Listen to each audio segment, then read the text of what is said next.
할렐루야.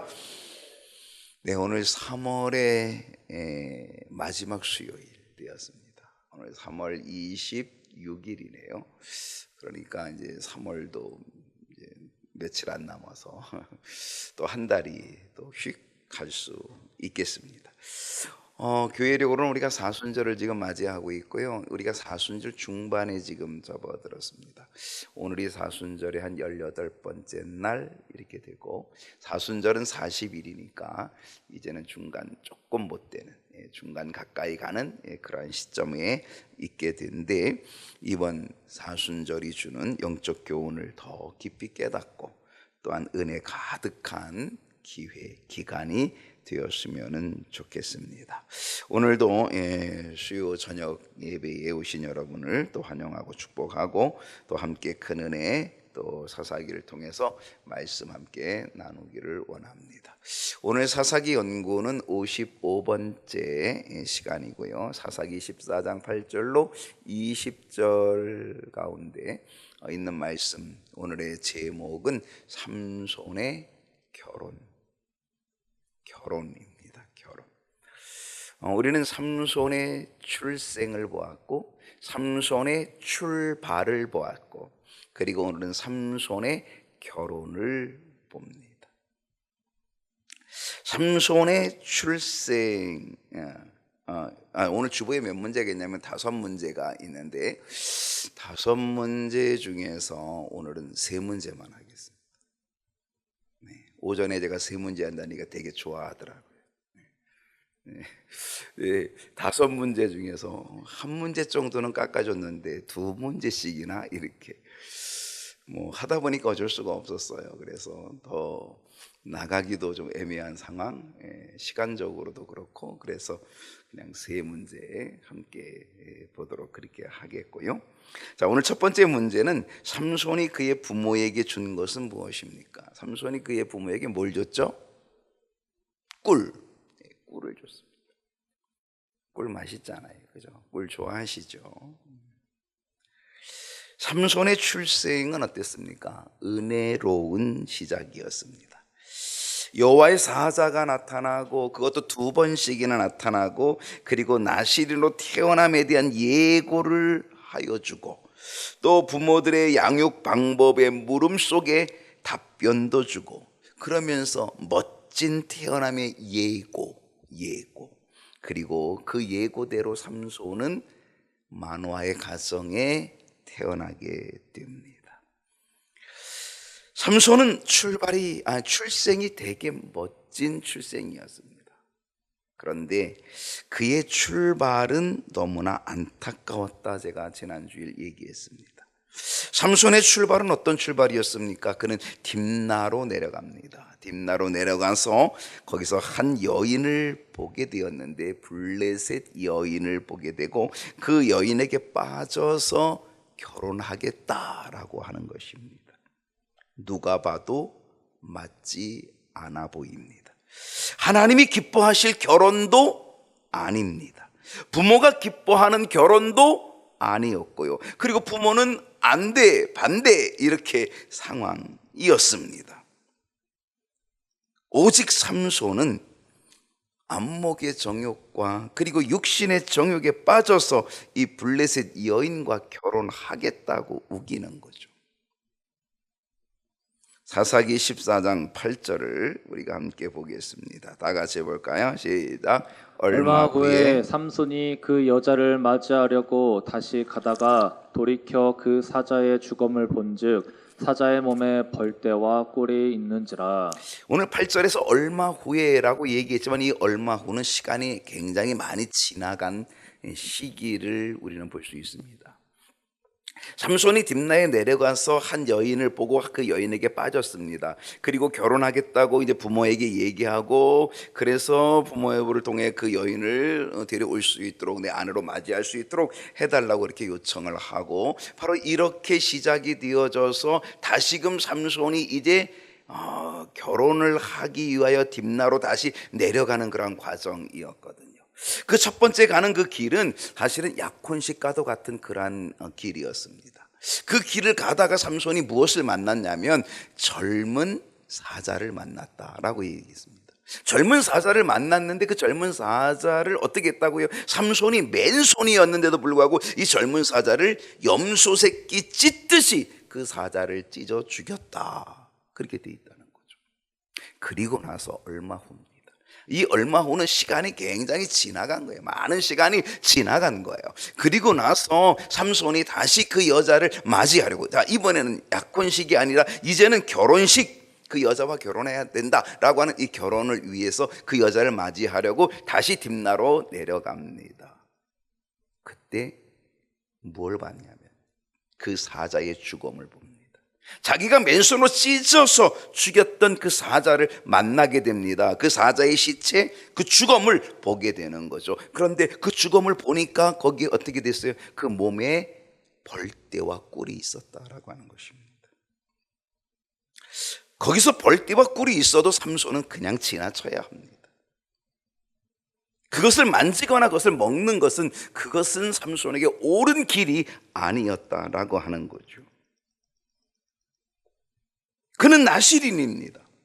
그는 죽음을 또는 죽음을, 시체를 가까이 하여서 만지는 일, 그것은 금지되어 있는 나실인이었습니다. 근데 삼손은 어떤 행동을 취하였을까요? 9절을 보겠습니다. 삼손이 어떻게 했어요? 손으로 그 꿀을 떠서 그 죽음, 사자의 시체, 그 죽음에 가까이 가가지고, 그리고 손으로 그 꿀을 떠서 그거를 걸어가며 먹고, 그리고 그의 부모에게 이르러서는 그 부모에게도 그 꿀을 들여서 먹게 하였다는 것입니다. 그러면서 그 꿀을 사자의 몸에서 떠왔다고는 알리지 아니했다는 거죠. 왜 삼손은 그의 부모에게 꿀의 출처를 말하지 않았을까요? 우리는 두 가지 의미를 볼 수 있습니다.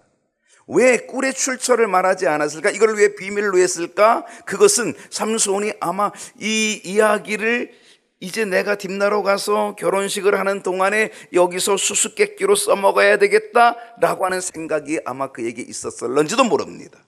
그래서 수수께끼의 주제로 삼기 위하여서, 그래서 부모에게까지도 비밀로 했을 가능성이 있는 거죠. 그런데 이것보다 더 중요한 것은 뭐였을까요? 그것은 삼손 자신이 나실인의 규례를 어기고 있음을 스스로 알고 있었다는 것이죠. 사자의 죽음에 가까이 하면 안 되고, 그리고 거기에 있는 꿀을 떠먹으면 안 되는 것, 이건 나실인의 규례. 자기 자신은 나실인의 규례를 지금 어기고 있다는 것을 스스로 알고 있는 거예요. 그러니까 그거를 어떻게 해요? 부모에게 감추고 싶은 거예요. 숨기고 싶은 거죠. 그래서 말하지 않은 거죠. 민수기 6장 6절을 한번 봅니다. 민수기 6장 6절, 자기의 몸을 구별하여 여호와께 드리는 모든 날 동안은 시체를 가까이 하지 말 것이요. 이 민수기 6장에서는 무슨 규례냐면, 이것은 나실인이 가져야 될 규례를 민수기 6장에서 기록해 놓고 있거든요. 거기서 중요한 규례가 뭐예요? 자기 몸을 구별하는 겁니다. 즉 여호와께 드리는 날 동안에, 여호와께 드리는 날이라고 하는 것은 하나님 앞에 쓰임받는 나실인의 삶을 살아가는 그 동안에는 시체를 가까이 하지 말라는 거예요. 죽음을 가까이 하지 말라는 거예요. 이게 나실인의 규례예요. 어느 정도였는지 아십니까? 7절을 보면요, 그의 부모, 그의 형제, 그의 자매가 죽은 때에도 그렇게 하라는 거예요. 그게 나실인의 규례였다는 거예요. 심지어는 자기 부모의 죽음조차도, 자기 형제 자매의 죽음조차도 그것으로 인하여 가까이 하여 자기 몸을 더럽히지 말라는 것이, 이게 나실인의 규례였다는 거예요. 그만큼 철저했다는 거죠. 그런데 삼손은 이미 그의 출발에서, 그는 나실인으로 태어났지만은 이미 그의 출발에서 블레셋 여인에게 빠져버렸고, 그래서 나실인의 규례를 소홀히 여기는 그런 모습을 갖게 되었다는 거죠. 아주 매우 안타까운 모습이었다는 거죠. 그리고 지금은 어때요? 이제는 그 사자의 죽음, 그 시체에 있는 꿀을 떠서, 그래서 그 시체를 만지는 그 일로 인하여서 결국 나실인의 규례 무너뜨리게 하는, 소홀히 여기는 그 모습이 되었다는 것. 그래서 그의 부모에게조차도 숨기고자 했다. 알리지 않고 숨기고자 했다는 거예요. 그 꿀의 출처를 밝히지 않았다라고 하는 거죠. 여러분, 우리도 세상에 빠지면 어떨까요? 육신의 성욕과 안목의 성욕에 빠져 우리가 세상에 빠지면 우리는 그리스도인의 거룩한 삶을 소홀히 여길 수도 있다는 사실. 그리고 나 자신과 부모까지도 속이고 숨기는 자가 될 수 있다는 사실. 우리에게 경고하고 있는 것은 아닐까라는 것입니다. 삼손은 처음부터 나실인의 규례를 스스로 조금씩 무너뜨리고 있었습니다.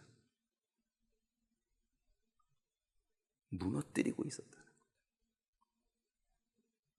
자기가 지금 이 꿀을 떠오는 이 출처를 밝히지 않는 것은 이미 자기가 나실이라는 사실을 이미 자각하고 있기도 했고, 내가 지금 나실인의 규례를 지금 어기고 있구나 라고 하는 것을 스스로 자각하고 알고 있었다는 거예요. 그러면서 뭐예요? 그걸 알면서도 스스로 조금씩 무너져 갔다는 거죠.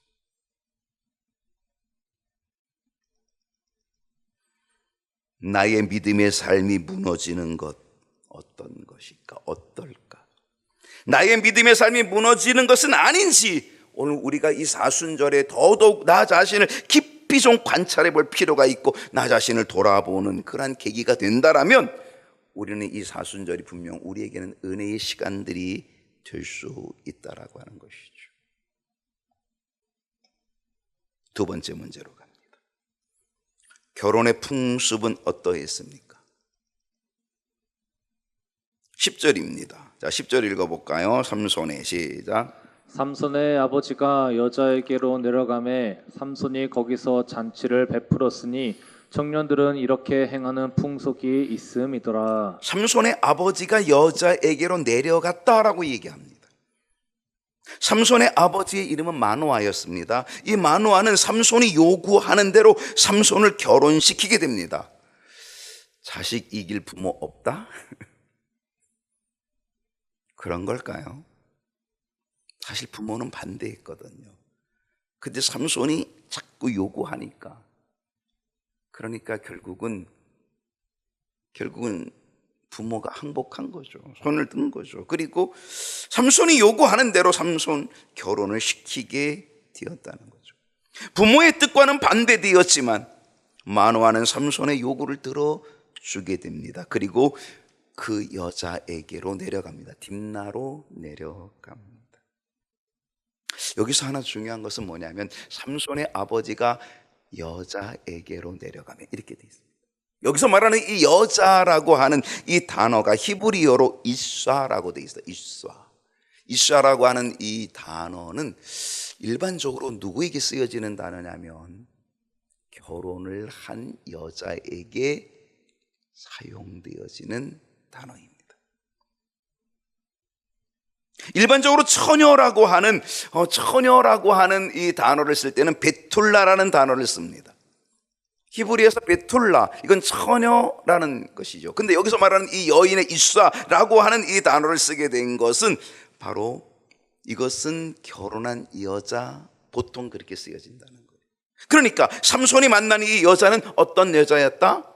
처녀가 아닐 가능성이 높다. 결혼한 적이 있는 과부였든지 아니면 이혼녀일 가능성이 있다라고 하는 것입니다.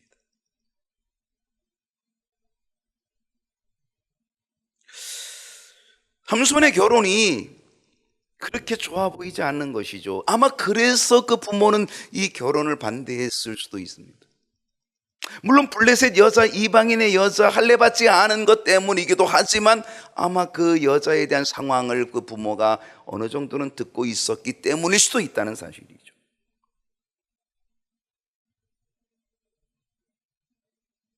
그러면서도 결국은 삼손의 뜻에 따라서 부모는 삼손에게 결혼을 시켜줍니다. 또한 우리가 여기서 하나 깨닫는 것은 뭐냐면 이 삼손의 아버지 마노아가 여자의 집 이 딥나로 가서 그곳에서 결혼 잔치를 하게 되는 이 모습을 보게 되면 이 결혼의 풍습이 블레셋의 풍습을 따른 것일 수도 있다는 것입니다. 왜냐하면 이스라엘의 결혼의 풍습은 신랑의 부모가 신부의 집으로 가서 신부의 부모에게 결혼 지참금을 주고 그 신부를 데려와서 신랑 집에서 결혼 예식을 갖게 되는 것이 일반적인 관례이기 때문에 그렇습니다. 물론 예외인 경우도 있습니다. 물론 신부의 집에서 결혼을 하는 그런 예외적인 것도 있긴 하지만 그러나 일반적으로는 보통은 신부를 데려와서 신랑 집에서 결혼 예식을 하게 되어 있는 것이 이스라엘의 관습이었다는 것입니다. 그런데 지금 어떻게 되세요? 신부의 집으로 내려갔고 신부의 집에서 결혼잔치가 벌어지고 있다라고 하는 것은 블레셋의 풍습을 따랐을 가능성이 크다는 것입니다. 삼손은 여인에게 눈이 머는 것으로 출발했습니다. 그리고 그 여인에게 빠졌고 그러다 보니까 블레셋의 풍습까지도 받아들이고 그 풍습에 따르며 결혼하고 있다는 사실입니다. 여러분, 우리도 세상의 정욕에 눈이 멀면 세상의 풍습을 따르는 길을 걷게 된다는 사실입니다.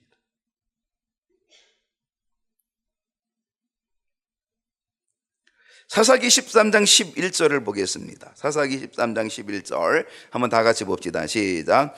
우리가 삼손을 보고 30명을 데려와서 친구를 삼아 그와 함께 하게 한지라. 이 결혼식에 삼손은 홀로 간 거죠. 부모와 함께, 부모와 같이 갔지만 홀로 간 거죠. 뭐 친구들이 있는 것도 아니죠. 근데 그 결혼식에 블레셋의 젊은이들이 30명이 초대되었어요. 왜 초대했냐? 삼손의 친구가 되어줘서 이 결혼식을 아주 즐기도록, 그래서 이 30명이 이 삼손의 친구가 되어서 이 잔치의 흥을 돋우려고 그렇게 30명이 초대되었다는 사실입니다. 이건 다 블레셋 사람들이겠죠. 더군다나 이 잔치는 7일 동안 되어졌습니다. 일주일 동안. 여러분, 고대 근동 지방에서 결혼식에 있어서 아주 중요한 음식이 뭘까요? 국수? 갈비탕? 뭘까요? 포도주입니다. 가나 혼인잔치에서 여러분 포도주 떨어진 거 기억하십니까? 가나 혼인잔치에서 가장 중요한 음식이었던 포도주가 떨어지는 거죠. 그러니까 결혼식에서 아주 중요한 음식은 포도주였습니다. 한번 생각해 보세요. 잔치를 일주일씩 하면요, 포도주가 얼만큼 필요하겠습니까? 포도주가 떨어질만 하죠. 일주일씩 잔치를 하면서 그거를 마셔야 되는데요. 물론 삼손이 포도주를 마셨다는 기록은 없습니다. 성경이 그것을 기록하고 있지는 않습니다. 그렇다고 해서 삼손이 포도주를 안 마셨다라고 하는 기록도 없습니다. 우리는 여기서 뭘 깨닫습니까? 삼손은 나시린의 규례를 어길 가능성이 높은 환경 속으로 지금 서서히 들어가고 있다는 사실입니다. 우리에게 환경은 너무 중요합니다. 우리가 환경을 이기는 거 그렇게 쉽지 않습니다. 삼손은 일주일 동안 그 포도주는 결혼의 흥을 돋구는, 잔치의 흥을 돋구는 도구인데 가장 중요한 음식이고 가장 중요한 것인데, 그런데 그 속으로 빠져들어가는 이 삼손 과연 어땠을까? 나시린의 규례가 깨지면서 한 여인에 빠지고 그리고 사자의 죽음의 시체에서 꿀을 떠다가 먹은 이 삼손, 그렇다면 과연 이 7일 동안의 포도주와 함께 흥이 나는 이 잔치 속에 과연 삼손은 어떻게 했을까? 퀘션 마크입니다.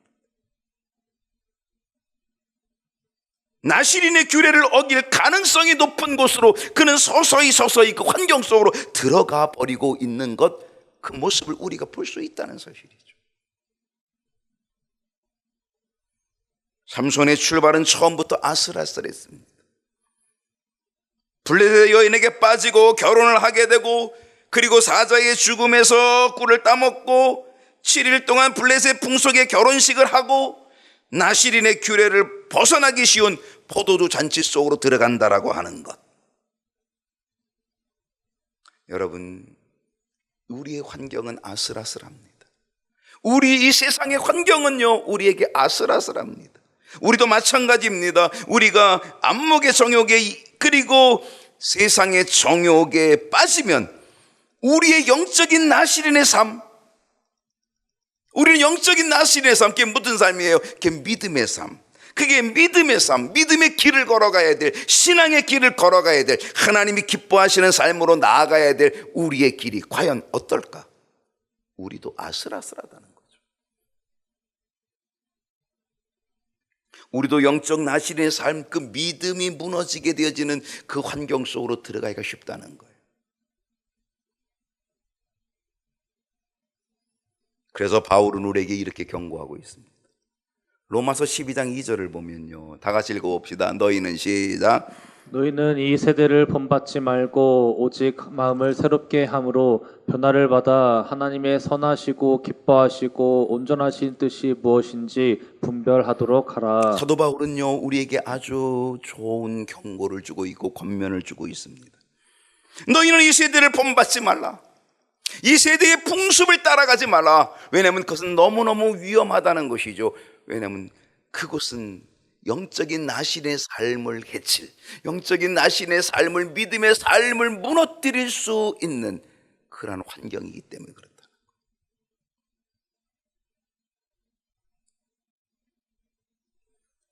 너희는 이 세대를 본받지 말고 오직 마음을 새롭게 함으로 변화를 받아.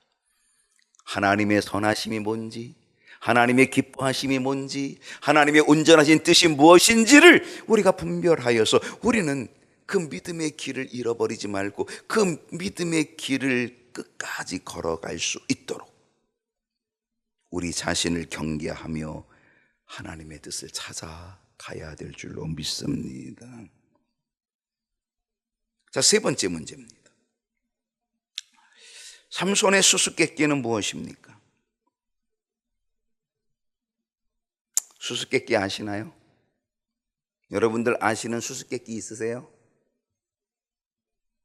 세상에서 제일 무거운 게 뭐냐? 눈꺼풀. 그래도 알고 계시네요. 오늘도 그 무거워서 지금 못 들고 계신 분들이 있으신가요?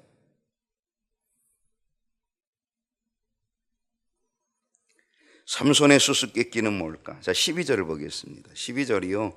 삼손이 그들에게 이르되 이제 내가 너희에게 수수께끼를 내리니 잔치하는 이레 동안은 며칠이에요? 7일 동안에 너희가 그것을 풀어 내게 말하면 내가 비호 30벌과 겉옷 30벌을 너희에게 주리라. 지금 삼손이 수수께끼를 냅니다. 그리고 거기다 상품도 걸었습니다. 사실은 상품을 건 것보다는 내기입니다. 내기를 걸었습니다. 맞추면 내가 베옷 30벌, 겉옷 30벌 주겠다. 여기서 베옷은요, 일반적인 속옷이라고 보면 됩니다. 가벼운 옷. 그리고 겉옷은요, 말 그대로 겉옷입니다. 근데 이 겉옷은 보통 겉옷은 아니고요, 외출복인데 예복입니다. 여러분, 예복은 외출복이긴 하지만 예복은 어때요? 다른 옷보다 값이 조금 더 괜찮아요. 예복이잖아요. 예복. 영어 성경에 여러 가지 버전이 있습니다. 거기 킹 제임스 버전이라는 것이 있는데 그 킹 제임스 버전에는요, 이 구절을 영어로 예복으로 번역을 했습니다. 이것은 고가의 의복입니다. 그러니까 혹할 만한, 상품이 혹할 만한 것이었다라고 하는 거죠. 자, 13절을 보겠습니다. 그러면서 내기를 걸었습니다. 내기를 어떻게 했어요? 그런데 만약에 너희들이 내게 말하지 못하면, 이 수수께끼를 맞추지 못하면, 너희들이 맞히면 내가 30벌 줄게. 베옷 30벌, 겉옷 30벌 줄게. 근데 너희들이 이거를 7일 동안, 이 잔치가 열리는 7일 동안 맞추지 못하면 너희들이 오히려 나에게 베옷 30벌 그리고 겉옷 30벌을 나에게 줘라. 근데 그들이 뭐라 그랬어요? 내가 수수께끼를 내면 우리가 그것을 들으리라. 수수께끼는요, 그 고대 근동 지방에서 결혼잔치 중에, 여러분 7일 동안 결혼잔치 하니까 뭐 별일이 다 있겠지요. 근데 그 중에, 그 결혼잔치 중에 일반적으로 하는 놀이 문화 중에 하나가 수수께끼였습니다. 그 결혼식의 흥미, 그 결혼식의 재미를 더욱 증가시키기 위한 놀이로 수수께끼를 냈다는 것입니다. 근데 이 놀이 문화가, 이 수수께끼가 아주 큰 갈등을 빚어낼 뿐 아니라 엄청난 사고가 일어납니다. 자, 블레셋 사람들은요, 삼손이 낸 이 수수께끼를 오케이 했습니다. 받아들였습니다. 왜 그랬을까요? 그것은 민족의 자존심입니다. 야, 저 히브리 사람이 수수께끼를 내? 그까짓 거 우리가 맞힐 수 있어. 블레셋 사람들의 자존심. 히브리 사람을 향한 자존심. 그래서 그들은 오케이 했습니다. 거기다가 그들이 오케이 한 이유는요, 자존심보다 자신감이 더 있었습니다. 사실 1대1의 수수께끼라고 한다면 좀 떨었을 거예요. 1대1 수수께끼 내기라고 한다면 아마 안 할래 이렇게 할 거예요. 근데 지금 1대30이에요 30명이에요 여러분. 30명이 도둑도 3명 있으면 뭐가 나온다고요. 여러분, 30명이 모여서 머리를 짜내면, 지혜를 짜내면 수수께끼 못 맞힐 리 있겠어요. 그러니까 그들은 자신감도 있었습니다. 민족적 자존심도 있었고, 그리고 자신감도 있었던 거죠. 왜? 30명이 합하면 저까지 거 삼손 하나, 저 수수께끼 못 풀어? 이렇게 되는 거죠. 이런 묘한 관계 속에서 수수께끼가 진행이 됩니다. 그 수수께끼가 뭐였을까요? 14절에 수수께끼가 나옵니다. 삼손이 그들에게 이르되 먹는 자에게서 뭐가 나오고? 먹는 것이 나오고, 먹는 자에게서 먹는 것이 나오고, 강한 자에게서 단 것이 나왔느니라. 그게 뭐니? 이렇게.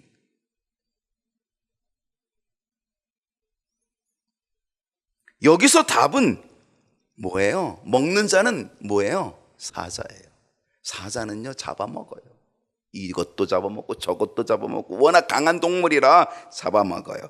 그래서 여기서 먹는 자라고 하는 것은 이건 사자를 얘기하는 거예요. 그리고 강한 자에게서 단 것이 나왔다. 이 강한 자는 사자인데, 이 강한 자에게서 단 것이 나왔다. 뭐가 나온 거예요? 단 것이 꿀이 나왔어요.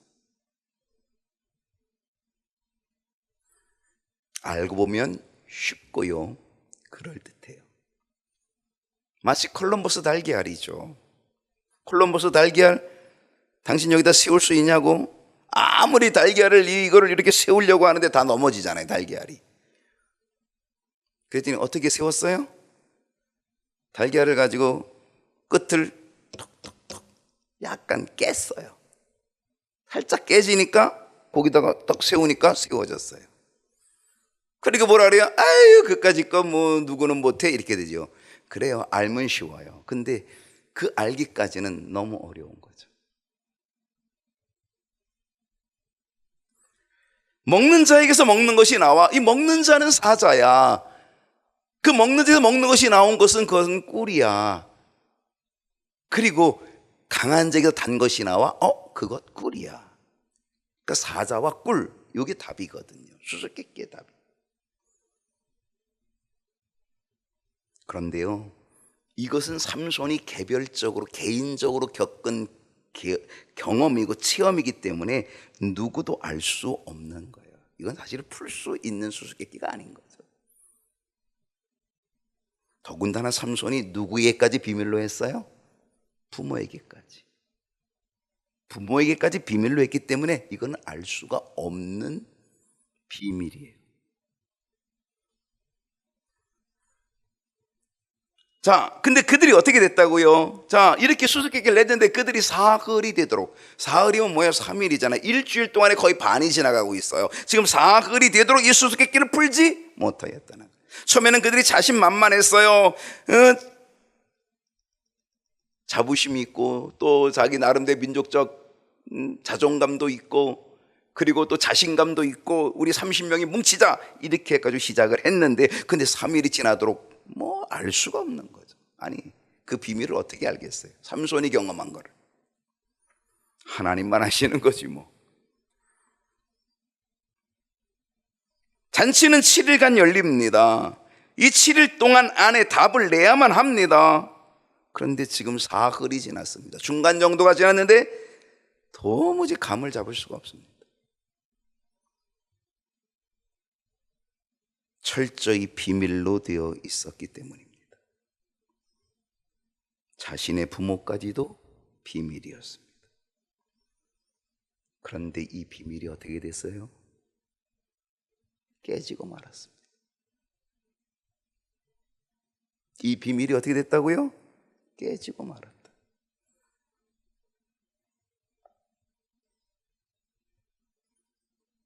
삼손이 빠져버린 한 여인, 삼손의 아내가 된 그 여인, 블레셋 여인을 통하여서 결국 이 비밀이 알려지게 되었고, 그리고 수수께끼에서 결국 지고 말았다는 거죠. 저는 이 삼손의 출발, 오늘 이 삼손의 출발이 삼손의 결혼인데, 이 삼손의 출발이 너무 아쉽고 너무 안타깝습니다.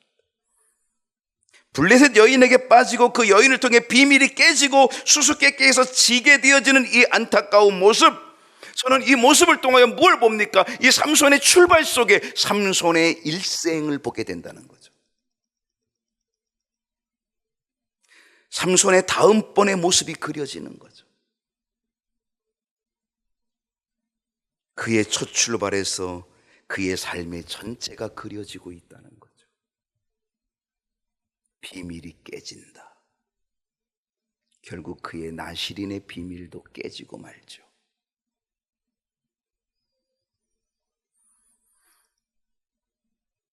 우리는 우리의 출발을 생각해 볼 필요가 있지 않겠습니까?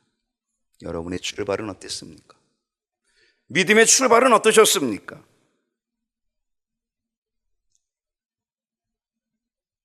그리고 지금 내가 가고 있는 이 길은 어떻습니까? 하나님의 뜻대로 잘 가고 있는 길입니까? 오늘 우리는 이 사순절을 맞이하면서 오늘 나 자신을 더 깊이 생각하고, 나의 처음은 어떠했는가? 그리고 지금 나의 가는 길은 어떤 길인가? 나는 지금 어느 길로 가야 할 것인가? 사순절 깊이 생각하고 기도하면서 결단하고, 그래서 하나님의 뜻을 잃어버렸다면 하나님의 뜻을 다시금 찾아 회복하는 저와 여러분 될 수 있기를 축복합니다.